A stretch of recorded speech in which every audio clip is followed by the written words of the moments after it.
Shalom Bapak Ibu Saudara yang dikasihi di dalam Tuhan Yesus. Hari ini kita akan merenungkan salah satu dari 7 perkataan Tuhan Yesus di kayu salib. Yang kelima, aku haus. Saya akan membacakan firman Tuhan dari Injil Yohanes pasal 19 ayat 28 dan ayat yang ke-29. Sesudah itu karena Yesus tahu bahwa segala sesuatu telah selesai, berkatalah ia, supaya genaplah yang ada tertulis di dalam kitab suci, aku haus. Di situ ada suatu bekas penuh anggur asam, maka mereka mencucukkan bunga karang yang telah dicelupkan dalam anggur asam pada sebatang hisop, lalu mengunjukkannya ke dalam mulut Yesus. Bapak Ibu Saudara yang dikasihi di dalam Tuhan Yesus, perkataan Yesus di kayu salib, aku haus, merupakan penderitaan Yesus yang luar biasa karena dia mengalami dehidrasi. Mengapa Yesus haus, Bapak Ibu? Kalau kita perhatikan, sejak Yesus ditangkap, dia mengalami dera dan siksa. Dia dibawa ke Kayafas, dibawa ke Pilatus.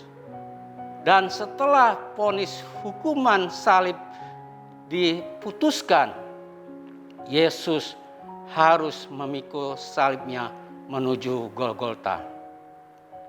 Walaupun di tengah jalan Yesus mengalami kelelahan, Simon Kirene diminta membantu membawa salib Yesus menuju Golgota.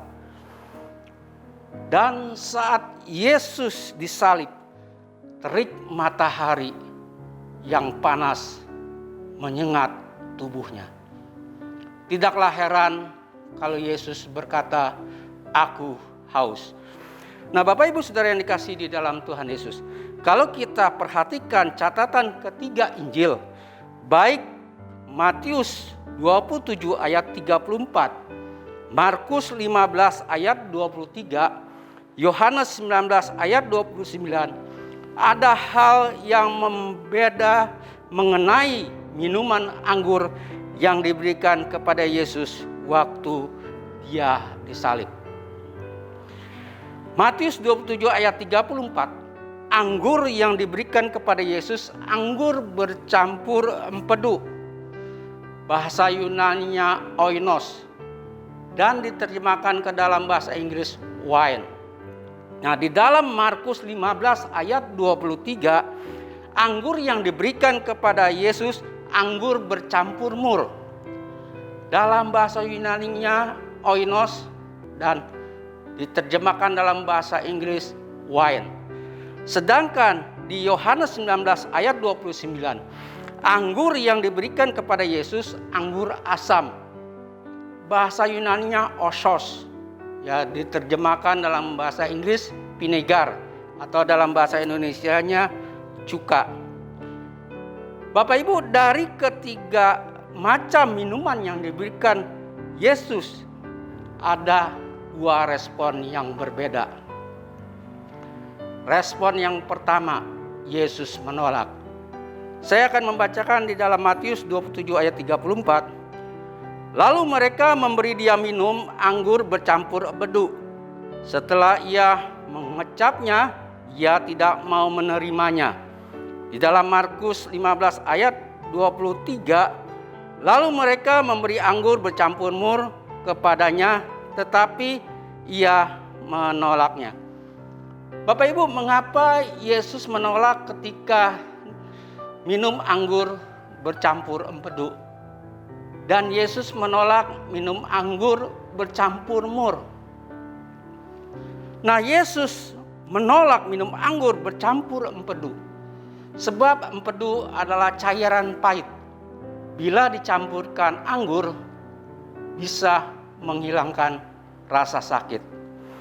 Nah, Yesus menolak minum anggur bercampur mur sebab mur adalah getah tumbuhan.